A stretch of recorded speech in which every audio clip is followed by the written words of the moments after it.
La modélisation et l'impression 3D ont aussi des répercussions sur la société en général. En fait, il y a des pertes d'emplois dans les pays à faible salaire, par exemple. La possibilité d'imprimer les pièces sur demande et n'importe où fait en sorte que la fabrication des pièces en grande quantité dans les pays à faible salaire, où sont présentement fabriqués la plupart des produits, diminue. Ça entraîne une perte d'emploi pour des gens qui sont considérés comme étant plus pauvres.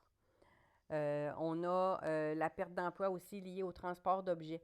Alors, la possibilité d'imprimer les pièces localement, c'est-à-dire très près, fait en sorte que l'importation des objets fabriqués dans d'autres pays diminue. Alors, le transport d'objets s'en trouve aussi diminué. Alors, seulement la matière première est transportée d'un endroit à un autre, donc le transport des pièces eux-mêmes n'est plus nécessaire. Alors, il va s'en suivre, dans le fond, une perte d'emploi dans les compagnies de transport. On a aussi des pertes d'emploi liées à l'entreposage et à la distribution. Donc, la possibilité d'imprimer des pièces sur demande et localement fait en sorte qu'il n'est plus nécessaire de commander en grande quantité, donc d'entreposer les objets. Aussi, il n'est plus nécessaire de faire affaire avec des entreprises de distribution, puisque les objets vont être fabriqués sur demande et envoyés directement aux consommateurs. Alors, des magasins à grande surface, il peut y avoir des pertes d'emploi aussi dans ce type de métier. Il peut aussi y avoir des pertes d'emploi en construction. Donc, c'est déjà possible d'imprimer entièrement des bâtiments en 3D, donc des maisons, des cabanons, etc. Alors, des emplois dans le domaine peuvent aussi disparaître suite à l'apparition de la modélisation et l'impression 3D. On a la protection de la propriété intellectuelle qui est aussi difficile.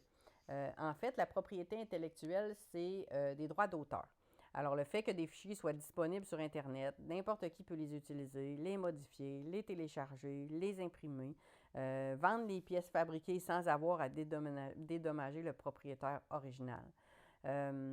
Fait en sorte que l'impression 3D vient diminuer un petit peu la protection des droits d'auteur. Alors, l'impression 3D facilite la reproduction d'objets, ce qui peut soulever des problèmes de propriété intellectuelle puis de violation de droits d'auteur. On a aussi la responsabilité juridique qui est difficile à établir. Pour des objets qui sont conçus et fabriqués à l'aide des méthodes traditionnelles, il est possible pour le consommateur de se faire rembourser ou même de poursuivre une entreprise en cas d'un mauvais fonctionnement. Avec la conception et la modélisation en 3D, puis les fichiers qui peuvent être partagés en ligne, le consommateur est confronté un petit peu à la difficulté d'établir qui est responsable suite à un mauvais fonctionnement. Donc, est-ce que c'est le concepteur du fichier? Est-ce que c'est le fabricant de l'imprimante? Est-ce que c'est le propriétaire de l'imprimante, etc.? En effet, puisqu'on fait affaire avec plus d'une personne ou entreprise, on ne sait plus qui est responsable des défauts de fabrication. Dans certains cas, l'objet a été modélisé par un concepteur, le fichier a été vendu par une entreprise de partage, la pièce a été imprimée par une entreprise de service pour ensuite être acheminée à l'utilisateur.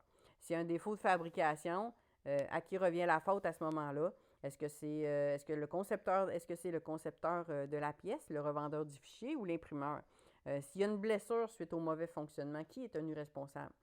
Ça devient très difficile d'établir à qui appartient la responsabilité juridique, donc le consommateur peut avoir du mal à faire valoir ses droits.